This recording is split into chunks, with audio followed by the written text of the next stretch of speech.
They found her unconscious on the courthouse steps, 8 months pregnant, divorce papers scattered around her like fallen leaves. The paramedics said her blood pressure had spiked so high, they were surprised she was still breathing. What they didn't know, what nobody knew yet, was that the woman lying there had just lost everything and gained everything in the same 48 hours. Her name was Rachel Torres, and this is the story of how a funeral, a betrayal, and a hidden fortune collided in the most unexpected way possible.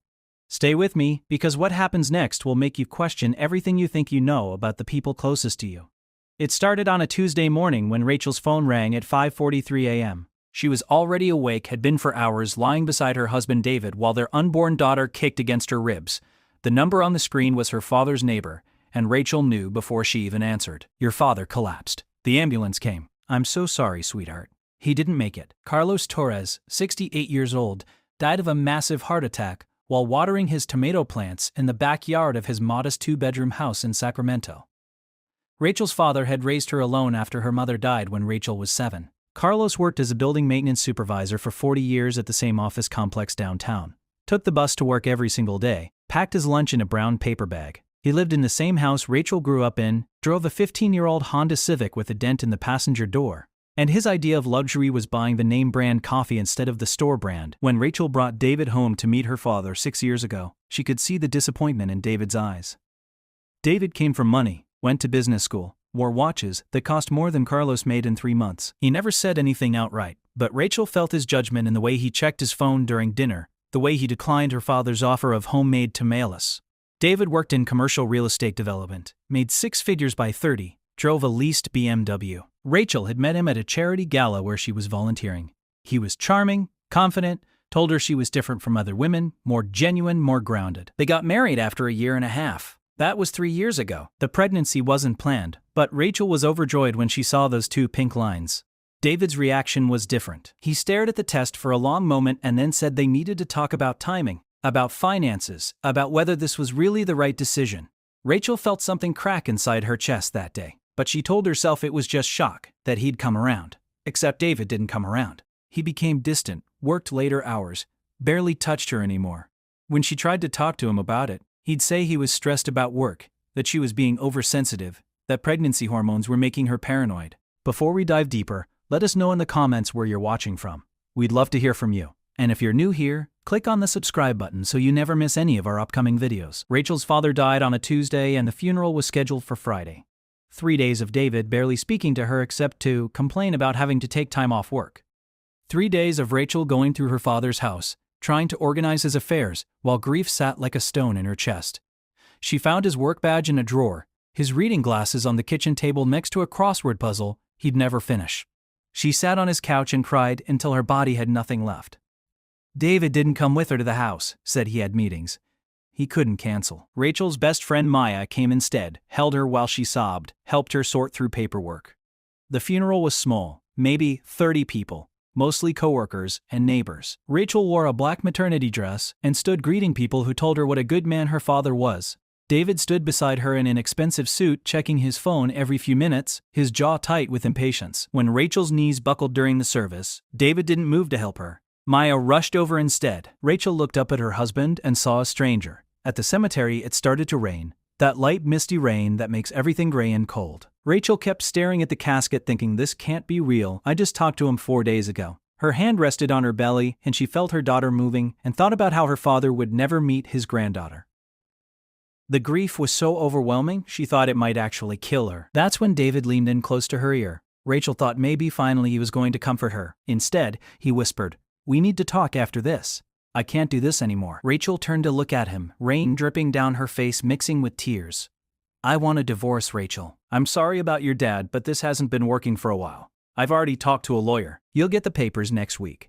Then he stepped back and stood there with his hands in his pockets while they lowered her father into the ground. Rachel doesn't remember much about the next hour. She remembers Maya driving her home because she couldn't stop shaking. She remembers sitting in her living room, surrounded by wedding photos, and feeling like the entire floor had disappeared beneath her. She was 32 years old, 8 months pregnant, just lost her father, and her husband had asked for a divorce at the funeral. David came home around 8 that night. He walked in, loosened his tie, and said they needed to discuss logistics. He'd stay in a hotel. They'd figure out custody after the baby was born. Rachel just stared at him. "Why?" she asked. "Why now? Why like this?" David sighed, like she was being difficult. Because I'm not happy, Rachel. You're so focused on your dad and the baby, and I feel like I don't matter. You're content with this simple life, and I want more. I need a partner who matches my ambition. He packed a bag and left. Rachel sat in the dark until 3 a.m. when the contractions started. False labor brought on by stress, the emergency room doctor said, but she needed to calm down or she could go into actual premature labor. Maya came and stayed with her, made sure Rachel ate and took her vitamins. He's going to regret this, Maya said. Rachel didn't believe her. 2 days after the funeral, Rachel received a call from a lawyer's office in San Francisco. The woman on the phone introduced herself as Patricia Nakamura. Miss Torres, I'm calling regarding your father's estate. I've been trying to reach you. We need to schedule a meeting to discuss his will and the distribution of his assets. Would you be able to come to our office this week? Rachel was confused. Assets. Her father had lived paycheck to paycheck his entire life. She told the lawyer there must be some mistake, that her father didn't have assets, just the house and maybe a small savings account. There was a long pause. Miss Torres, I think we need to meet in person. Are you available tomorrow morning? Rachel took the train to San Francisco the next day. The law office was in a gleaming high-rise in the financial district. Patricia Nakamura was a woman in her 50s with kind eyes. She led Rachel into a conference room and opened a leather portfolio. Your father was an extremely private man, Miss Torres. He insisted we maintain complete confidentiality throughout his lifetime. But now that he's passed, I'm authorized to inform you of the full extent of his estate. Rachel stared at the numbers on the page. $847 million. That couldn't be right. But Patricia continued talking, explaining that Carlos Torres had been an early investor in a tech startup in the 1990s, a little search engine company that some Stanford kids had founded. He'd put in $50,000 he'd saved over years. That company became one of the biggest tech giants in the world. Carlos had also invested in Apple in the early 2000s, bought real estate in San Francisco and San Jose before the tech boom. Why? Rachel whispered. Why would he live like that? Why wouldn't he tell me? Patricia's expression was gentle. He told me once that he wanted you to understand the value of work, of living within your means, of character over wealth. He wanted to make sure you became the person you were meant to be before you knew about this. He left instructions that you weren't to be informed until after his death. You're the sole beneficiary, Miss Torres. Everything goes to you. Rachel put her head in her hands and started to cry. Patricia slid an envelope across the table. Your father left a letter for you. He wrote it 5 years ago and updated it annually. Rachel's hands shook as she opened it. Her father's handwriting filled 2 pages. My dearest Rachel, if you're reading this, I'm gone. And I hope I got to hold my granddaughter at least once. I know you're confused, maybe angry that I kept this from you. When your mother died, I had a choice. I could have used the money to insulate us from pain, to build walls of luxury. But I knew that wasn't the life she would have wanted for you. She believed in hard work, in community, in staying grounded. I watched you grow into a woman of such strength and kindness. You didn't need money to be extraordinary. You already were. This fortune is just a tool you can use now to do whatever you want in this world. Build something beautiful. Help people. But remember that the best parts of life cost nothing. I love you always, Dad. Rachel cried for 30 minutes while Patricia quietly left and came back with tissues. When Rachel finally composed herself, Patricia said something that made her blood run cold. Miss Torres, your husband filed for divorce 2 days before your father passed away. The papers were submitted to the court on Monday morning. Your father died Tuesday afternoon. The funeral was Friday. That means depending on how the divorce is finalized, he could potentially claim a portion of your inheritance as marital property since your father died while you were still legally married. Rachel felt punched in the stomach. But he can't. He doesn't know about any of this. He thinks my father was poor. Patricia nodded. And that works in your favor. But you need to be very careful. Don't sign anything your husband sends you. Don't discuss finances with him. And whatever you do, don't let him know about this inheritance until the divorce is finalized. The divorce papers arrived the following Monday. Rachel was prepared this time, had already retained Catherine Walsh, the toughest divorce attorney in Northern California. Catherine read through David's proposed settlement and laughed. He's offering you $40,000 and the Honda Civic wants to keep the house and all investment accounts. He thinks you're desperate. We're going to have some fun with this. The strategy was to let David think he was winning, and then to protect Rachel's inheritance completely before he knew it existed. Rachel moved back into her father's house in Sacramento. Maya helped her set up a nursery. Rachel went to doctor's appointments alone, took prenatal yoga classes. She thought about her father constantly, wished she could ask him questions about the money. about why he'd lived the way he did. David called a few times asking when she was going to sign the papers, saying he was being more than fair. Rachel didn't call back. Catherine handled all communication. At one point, David texted her directly, "You're making this harder than it needs to be. Just sign the agreement. You can't afford a lawyer anyway." Rachel showed the text to Catherine, who smiled. "Oh, I'm going to enjoy this."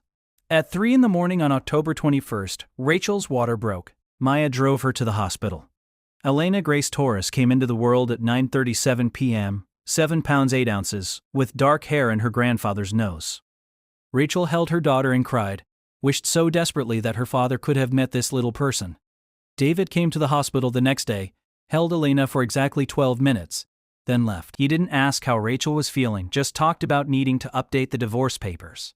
The inheritance probate finalized in early November, about 6 weeks after Elena was born. The news broke a few days later. A local newspaper ran a story about Carlos Torres, the quiet maintenance supervisor who died a multimillionaire and left everything to his daughter. Within hours, the story went viral. The secret millionaire next door. David found out, along with everyone else. He called Catherine's office, screaming, demanding an emergency hearing, claiming fraud, threatening lawsuits. Catherine calmly explained that the inheritance had occurred after he'd filed for divorce, that he'd abandoned his pregnant wife, and that he was entitled to exactly nothing. David hired a more expensive attorney who filed motion after motion. The judge looked at David with open contempt during the first hearing. "Mr. Torres, let me understand. You filed for divorce while your wife was 8 months pregnant. You informed her at her father's funeral. You proposed a settlement that left her with essentially nothing. And now that you've learned she's wealthy, you want to renegotiate. Is that correct?" The judge wasn't having it. The inheritance occurred after divorce proceedings were initiated and after Mr. Torres had clearly demonstrated his intent to dissolve the marriage. Nef-thousand, this appears to be a transparent attempt to benefit from an inheritance that Mr. Torres had no interest in when he chose to end his marriage. Motion denied. The divorce finalized in January. David walked away with exactly what he'd originally offered Rachel, $40,000. And his car. Catherine had made sure of it. David sent one final text. "You won. Hope you're happy." Rachel blocked his number. She wasn't happy exactly, but she was at peace. She spent that first year learning how to be a mother and figuring out what to do with a fortune she'd never wanted. She kept living in her father's house, drove the old Honda Civic. She set up scholarship funds and donated to food banks and homeless shelters. She established the Carlos Torres Foundation focused on education for working-class families. On Elena's second birthday, Rachel took her to the cemetery. They sat by Carlos's grave, and Rachel told her daughter stories about the man buried there. "Your abuelo loved you so much. He never got to meet you, but he made sure you'd have every opportunity in the world." Elena touched the gravestone with her small hand. Rachel thought about the last time she'd been here, at the funeral when David had told her it was over. She thought about how completely her life had changed since that moment. "You knew, didn't you?" Rachel whispered to the gravestone. "You knew exactly what you were doing. You knew I'd be okay without him." The wind picked up. Elena laughed and pointed at the leaves swirling in the air. Rachel picked up her daughter and held her close. She thought about timing and destiny, about how the worst moments of your life can somehow become the doorway to the best ones. She thought about her father keeping his secret all those years, teaching her that wealth meant nothing compared to character. She thought about David making his choice when he did, revealing exactly who he was at exactly the right moment. Because if he'd waited just a little longer, if he'd found out about the money before filing for divorce, Rachel might have spent years not knowing the truth. Instead, the universe had shown her everything.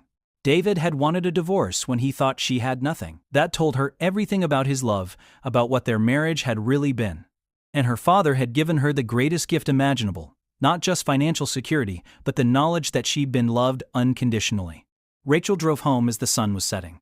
She thought about all the people out there making the same mistakes David had made, mistaking money for value, confusing silence with weakness, assuming humility meant poverty. And she thought about her father, who had seen everything clearly all along, who had worked 40 years maintaining other people's buildings while quietly building an empire for his daughter, who had taught her that the best revenge isn't cruelty or anger but simply becoming so undeniably yourself that other people's opinions stop mattering.